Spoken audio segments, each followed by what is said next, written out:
Hello guys, welcome to my another blog. আজকে সকালে কিন্তু আমি তাড়াতাড়ি উঠে গেছিলাম এবং এদিকে কিন্তু আমার টিউশনও পড়ানো হয়ে গেছিলো এবং সাডেনলি আমার কল আসলো যে আমাকে এক জায়গায় যেতে হবে মেকআপের জন্য। সো আমি তাড়াতাড়ি ফটাফট এদিকে চাল ধুয়ে দিচ্ছিলাম মাকে ভাত রান্না করার জন্য হেল্প করার জন্য।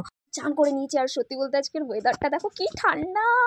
এই ঠান্ডার মধ্যে এখন বাজে 10:30, 10:30টার মধ্যে আমার চান কমপ্লিট হয়ে গেছে। এখন খাওয়া দাওয়া করবো আর কিছুটা রেডি হয়েছি, তো এটা পরেছি, এর উপরে আরও কতগুলো সোয়েটার পরবো, ঠান্ডা যেহেতু পড়েছে।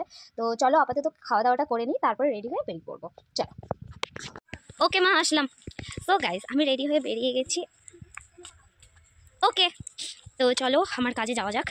তো আমি বেরিয়ে গেছি, এখন অনেকটা লেট হয়নি, তাড়াতাড়ি বেরালাম, লেট করবো না। চলো গাইস, আমি না একবার বাড়ি চলে গেছি, মানে বেরিয়ে গেছিলাম, তারপরে বললো যে ব্যাগ নিয়ে ঠান্ডা যদি লাগে চাদর টাদর, তো সেই শুনে ভাবলাম তাহলে জল টলও নিয়ে নিই, সেই জন্য বড়ো একটা ব্যাগ নিয়ে নিলাম।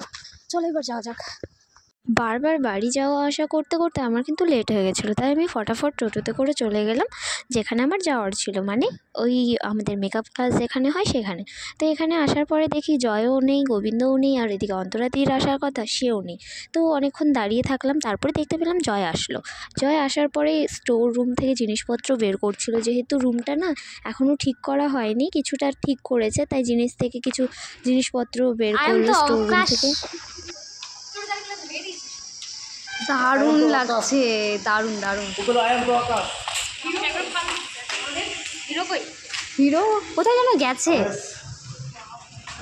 সবাই আসার পরে এদিকে শুরু করে দিয়েছিল ঘরটাকে একটু ঝাড় দেওয়া, কারণ জল দিয়ে এই ফ্লোরটাকে একটু মুছছিল, তাই ঝাড় দিচ্ছিল। আর আমি সেই জিনিসটাকে একটুখানি ক্যাপচার করে নিলাম। জয় তো পুরো ঝাঁটা নিয়ে হয়ে রয়েছে, আর এদিকে গোবিন্দ ছিল, আর এদিকে অন্তরাদি দাঁড়িয়েছিল। তারপরে কিন্তু অন্তরাদিও হেল্প করছিল। আর যেহেতু আমি জুতা মুজো পরে আছি, জানি না যে এখানে এরকম কিছু করতে হবে, তো সেই জন্য আমি সাইড থেকে ভিডিও করছিলাম। তারপরে আমরা বেরিয়ে পড়লাম একদম কদুবাড়িতে টোটো করে, কারণ আমাদের সেখান থেকেই বাসে উঠতে হবে, কারণ রায়গঞ্জের দিকে দুর্গাপুর সেখানে যেতে হবে।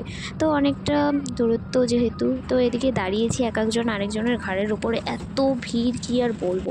অবশেষে কিন্তু বসার একটা জায়গা পেয়েছিলাম, তারপরেই আমি নেমে গেলাম আমাদের স্টপেজে। তারপরে আবার টোটোতে উঠতে হলো, কারণ আমাদের আর একটু দূরে যেতে হবে, তাই তাড়াতাড়ি করে আবার টোটোতে উঠে ফাইনালি আমরা পৌঁছে গেলাম রাজবাড়িতে। এই যে এইদিকে সেই রাজবাড়ি। বাইরে থেকে দেখে তো আমি বুঝতে পারছিলাম না রাজবাড়ি না কি হবে, বাট যখন ভেতরের দিকে আসলাম, বাহ দারুণ তো, জায়গাটা সুন্দর একদম পরিবেশ। আর এখানে কিন্তু শুটিং চলছে, আর আজকে একটা স্পেশাল শুটিং চলছে। যাওয়ার পর কিন্তু প্রথমে আমার খুব অকওয়ার্ড ফিল হয়েছিল। আর এই যে সেই বাড়িটা দেখো কত সুন্দর।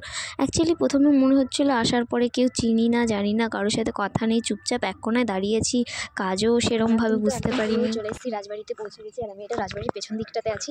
আর এই যে মানে এটা রাজবাড়ি। অনেকক্ষণ দাঁড়ানোর পরে তারপরে এদিকে সুস্মিতা দি, মানে যে এখানকার অনার কাস্টার, তো সে ছিল। আর এই যে বাড়িটা, এখানে কিন্তু এখনও পুরনো অনেক জিনিসপত্র আছে এবং পুরনো কিছু জিনিসের ছোঁয়া আছে, যেটা হয়তো আমরা আগে দেখিনি। আর এদিকে কিন্তু শুটিংও চলছে। আর এই যে জায়গাটা দেখছো, এখানে কিন্তু পুজো হয়। আর এই যে এদিকে শুটিংটা চলছে, তো শুটিংটা পুরোটা আমি দেখাতে পারছি না, কারণ আমাদের কিন্তু শুটিংটা দেখানো বারণ আছে। তো সেহেতু আমি অর্ধেক কিছুটা দেখাচ্ছি ফুটেজ, বাস বুঝতে পারবে না সেরমভাবে। দেখার জন্য কিন্তু তোমাদের ইউটিউব চ্যানেল আছে, তো চ্যানেলটার নাম আমি ঠিকঠাক জানি না, পরে আমি তোমাদেরকে সেই বিষয়ে জানিয়ে দেবো। তো যাই হোক, এদিকে ভিডিওটা হচ্ছিল আর আমি এদিকে দাঁড়িয়েছিলাম অনেকক্ষণ, কারণ আমাদের কাজটা এখনও শুরু হয়নি। তারপরে কিন্তু এদিকে আবার চলে আসলাম।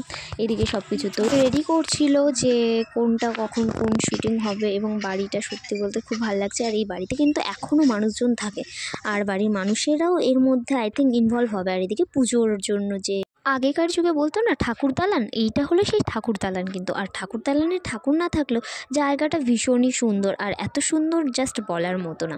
তারপরে আমাদের কিন্তু খাবার দাবার শুরু করে দিলাম। আর এদিকে কিন্তু আমি শুধু ভাতটাই দেখাতে পেরেছি, পরে সবজি অনেক ছিল বাট দেখানো হয়নি। তারপরে আমি ওপরে চলে গেছিলাম জিনিসপত্র নিয়ে, কারণ মেকআপ রুম আছে, সেখানে আমাদের রেডি করাতে হবে। এবং এদিকে কিছু বাড়ি ঘরের জিনিসপত্র দেখো, পুরোনো দিনের খুব সুন্দর একটা মানে সাজানো গোছানো জিনিস। আর ওদিকে কিন্তু শুটিং চলছিল, তাই আমি বেশিটা ক্লোজলি যাইনি, আর আমার একটু ভয় ভয়ও লাগছিল ভিডিও করতে, তাও একটু একটু করেছি। আর এদিকে কিন্তু সবাই রেডি হচ্ছে। আর এখানে যারা দেখতে পাচ্ছ দুপাট্টা সেট করা হোয়াইট অ্যান্ড রেডের মধ্যে, সবাই কিন্তু ডান্সের জন্য, ডান্স একাডেমি থেকে মালদা থেকে এসেছে। হ্যালো ও চাদর নিয়ে রাখবো তুমি ঠান্ডা লাগলে। Hello blogger, hello. গাড়ি পাচ্ছি না, গাড়ির জন্য দাঁড়িয়ে আছি। গোবিন্দ তো থেকে যাবে আর আমি চললাম বাড়ি। হ্যাঁ, গোবিন্দ শ্বশুর বাড়ি থাকবে আর আমি যাচ্ছি আমার বাপের বাড়ি। আমার তো শ্বশুর বাড়ি নাই। প্রায় 30 মিনিট দাঁড়ানোর পরে একটা বাস পেলাম এবং অনেকটা যাওয়ার পরে কিন্তু আমি বসার জন্য সিট পেয়েছি, মানে ইটাহার থেকে আমি সিট পেয়েছিলাম। তো তারপরে তো একা যেহেতু জার্নি করছি একটু ভয় লাগছিলো, বাট ঠিক আছে সব কিছু।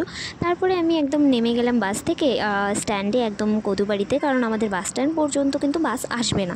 তো কদুবাড়িতে নামার পরে তারপরে আমি একটা টোটো করে নিয়েছিলাম, কারণ এতটা হেঁটে যাওয়া তো পসিবল না, তার মধ্যে অনেক রাত হয়ে গেছে।